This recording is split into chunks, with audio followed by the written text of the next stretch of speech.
Welcome to another episode of What We Wish Our Parents Knew. I hope you've been putting into practice all the things we've been talking about.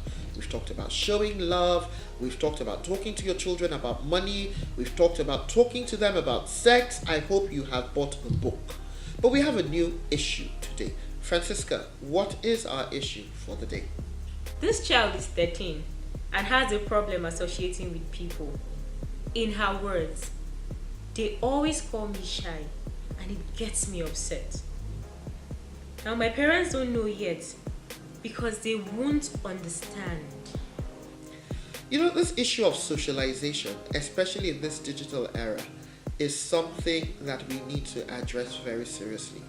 Because what happens is that because our children spend so much time on their devices and communicating virtually, a lot of them have lost social skills.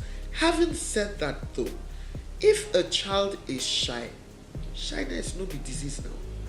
It is just that child's personality style.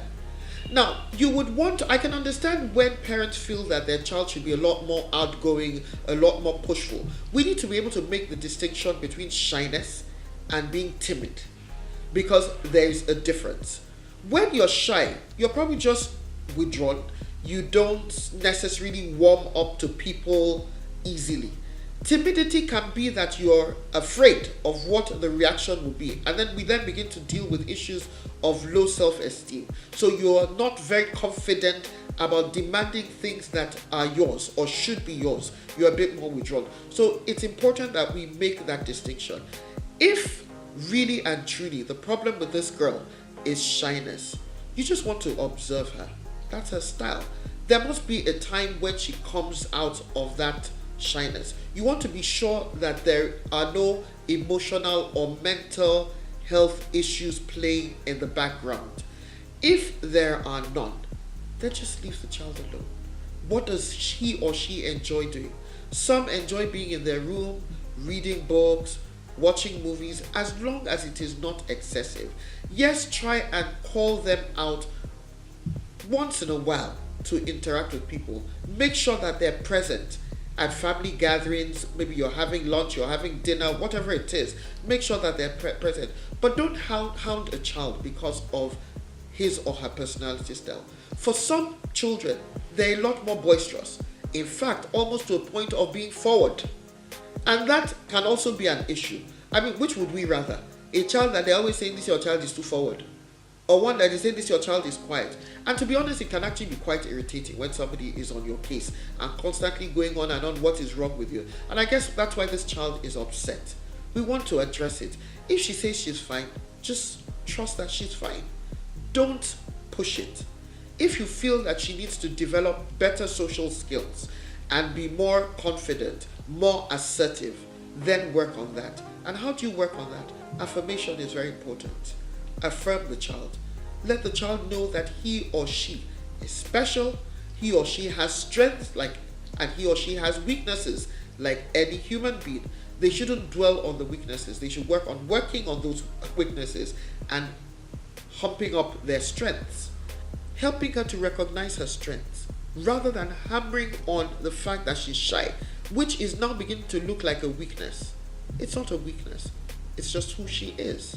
Teach her the appropriate places where she needs to speak up and places where she should keep quiet. Teach her the appropriate, but let her be comfortable. Let her be comfortable in her space. Talk to her when she wants to be spoken to. Even when she doesn't want to be spoken to, talk to her. Because there are times as she grows up that she may not want to be spoken to.